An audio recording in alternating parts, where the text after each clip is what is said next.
Hello, very warm welcome. Driver ratings for the Spanish Grand Prix. All 22 drivers covered, as we've got two that did the practice one.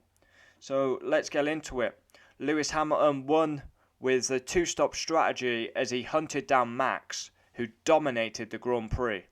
So I give Roy Nissany 8, got through the programme, made no mistakes, finished P17, and he was the fastest guy on the straight. Robert Kubica, I would have to give 2. And a very experienced man, Robert Kubica. Callum Ilott came in Portimao. An experienced man in Kubica comes in for Spain, knows the track very well, and he spun off at the new turn 10 and didn't get through the Alfa Romeo program. So, yeah, I would have to give him 2 Kubica. So, let's get into all 20 drivers as we rate them out of 10 for their weekend. George Russell, 6. Missed a Saturday. I mean, he missed FP1 because Nissany was in the car, and then missed a Saturday. P15 quali, 0.8 ahead of Latifi. Finished P14 in the race. He was actually looking on for points, but obviously tyre wear, and he ends up 14th, future world champion. We all know this. Will he be given an opportunity? Probably not, and probably should leave the Mercedes-like program, go his own route. Nicholas Latifi, 3. P19, 0.8 off Russell, 16th in the race. And he also got beaten by Mick in quali. Now 3 is probably actually too high for Latifi, but he's just not good enough. Probably should lose his seat. Giovinazzi, 5. Probably gone from hero to zero as he qualifies P14. But finishes P15 in the race with a butchered pit stop that cost him like 35 seconds. Alfa Romeo didn't have the tyres ready. I'd say Kimi Raikkonen, 5, missed FP1 as Kubica was in. Horror qualifying for Kimi Raikkonen, P17, but Kimi Raikkonen's a Sunday man and finishes 12th. And we hardly saw him on the TV. He also got a puncture in FP3. We move on to Pierre Gasly, I would say 5. P12 quali, P10 in the race, but a big rookie mistake as he's out of position on the grid, and he picked up a 5-second penalty. That's a huge rookie error. Yuki Tsunoda, 0. Now, Yuki Tsunoda has gone from hero to zero. He scored points on debut. He's had a shock in Imola, a shock in Portimao, and a shocking Spanish Grand Prix. He qualified 16th, came out very critical of the car in public. Youth, inexperience showing. You cannot criticise the car, especially when you're only in your 3rd race. He retires in the race at the new turn 10 after losing power. Lando Norris, 5. I thought he was very average this weekend, Norris. He's been probably driver of the season. Through the gravel in FP3. Bit of an off weekend, qualifies 9th, finishes 8th, played the team game, but yeah, not a great bang average for Noz. Ricciardo, 9, huge weekend ahead for the Aussie. He qualifies P7 and finishes P6, his best race in McLaren colours. And yeah, Norris helped him, and Ricciardo pulled off the moves. So yeah, he finally delivers in McLaren colours. Sebastian Vettel, 5. Positive Friday for Seb. P13 quali and P13 in the race. Aston Martin have no race pace. He was close to getting through Q3, very close and tight. Lance Stroll, 5. P11 quali, P11 in the race. As I record this, he hasn't been given a penalty for not going round the bollard. He is under investigation, so he may pick up a penalty yet. Had a little brush with Alonso. You meant to go round the cone, and Stroll didn't do so. So that could promote the likes of Kimi Raikkonen and Sebastian Vettel up a place or two. Esteban Ocon, 8.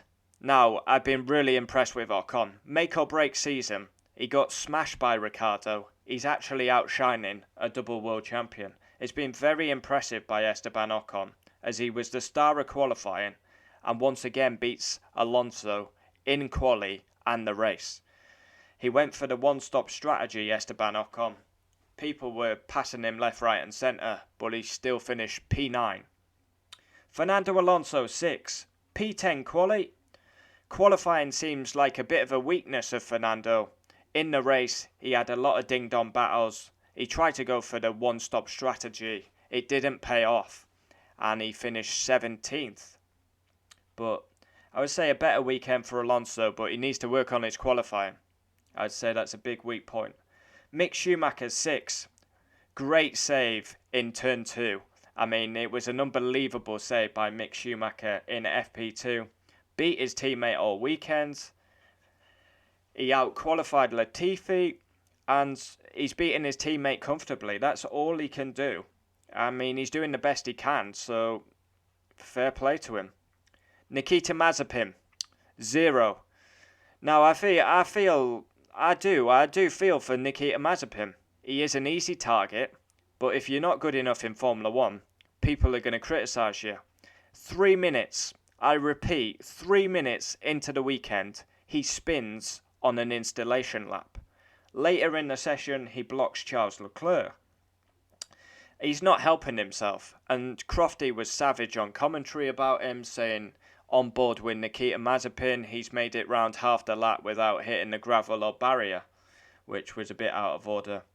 Once again finishes P19 in the race. I do feel sorry for him because he's an easy target to dig out with what he did in the off-season, but he's not covering himself in glory. He deserves till at least Spa, Monza, but we say that, we know he's going to stay no matter what his results are because of financial backing. For me, on to the start of the weekend, Charles Leclerc, 10. Very strong. Absolutely very strong. Very strong practice, very strong quali, very strong race. P4 in quali. P4 in the race. He mugged off Valtteri Bottas on lap 1. Managed to keep Bottas behind for quite a while. And he finished 4th. Improved a lot Ferrari, and he outshined Carlos Sainz most of the weekend. In fact, all the weekend. Carlos Sainz 7. P6 quali, home race, solid job, but Leclerc was a lot better. He's still getting used to the car, but he scores more points as he finishes P7. Max 10. Fastest in FP3. Start of the race, he did a very robust move on Lewis Hamilton. I would say it was on the limit, very aggressive. If Hamilton doesn't avoid that, there's contact. But Max got a good start, and he made the most of it. He dominated the race, led 60 laps, but he stayed out, got overtaken by Lewis, pitted, and set the fastest lap. Red Bull, I think it's a must-win at Monaco for Max. If he doesn't win at Monaco, I would say that's season done for me, because Hamilton, he's just on fire at the minute. Perez, 5. Very standard weekend, spun in qualifying, so he starts 8th. He's got to be 4th at worst. You criticise Albon, you criticise Gasly. You've got to give Perez the same treatment. He finished 5th in the race. A very average weekend. Not good enough for a Red Bull driver, as he needs to support Max. Just think, Max could have maybe won this race if he had a teammate to hold up the likes of Hamilton on fresh tyres. But he pulled off an outstanding move on Danny Rick. Lewis Hamilton, 10. I mean, it's got to be 10, hasn't it? I mean, fastest in practice 2, 100 poles, 35 ahead of the great Ayrton Senna, 32 ahead of Schumacher. And once again, strategy paid off. He put the laps in, no mistakes. Great strategy by Mercedes. And what a weekend. And once again, he delivers on a Sunday. Valtteri Bottas, 5. Fastest in FP1. Went missing on a Sunday. He got mugged off by Charles Leclerc. Then he stuck behind Charles Leclerc, losing a second a lap to Max and Lewis. By the time he gets past Max and Lewis, the race is done because they're so far ahead. But one thing I did like about Bottas, he was told on the radio, let Lewis through, Lewis is quicker, Lewis is on for the race win. Bottas didn't let him past. And I've got to say, I like that from Valtteri. He's got to start being ruthless like that. But Bottas is out the championship after 4 rounds. So, yeah, let's check. We've covered 1, 2, 3, 4, 5, 6, 7, 8, 9, 10. So there we have it. All driver ratings covered. 20 drivers plus 2 FP1 drivers. And yeah, really enjoyed the Spanish Grand Prix weekend. It was a strategic battle between Mercedes and Red Bull. We have a week off and then we go to the Principality, the famous streets of Monaco. Comment down below your thoughts. We'll always reply. And that is the Spanish Grand Prix weekend done. Practice, quali, race and driver ratings. We had a couple of 10s in there, a couple of 0s.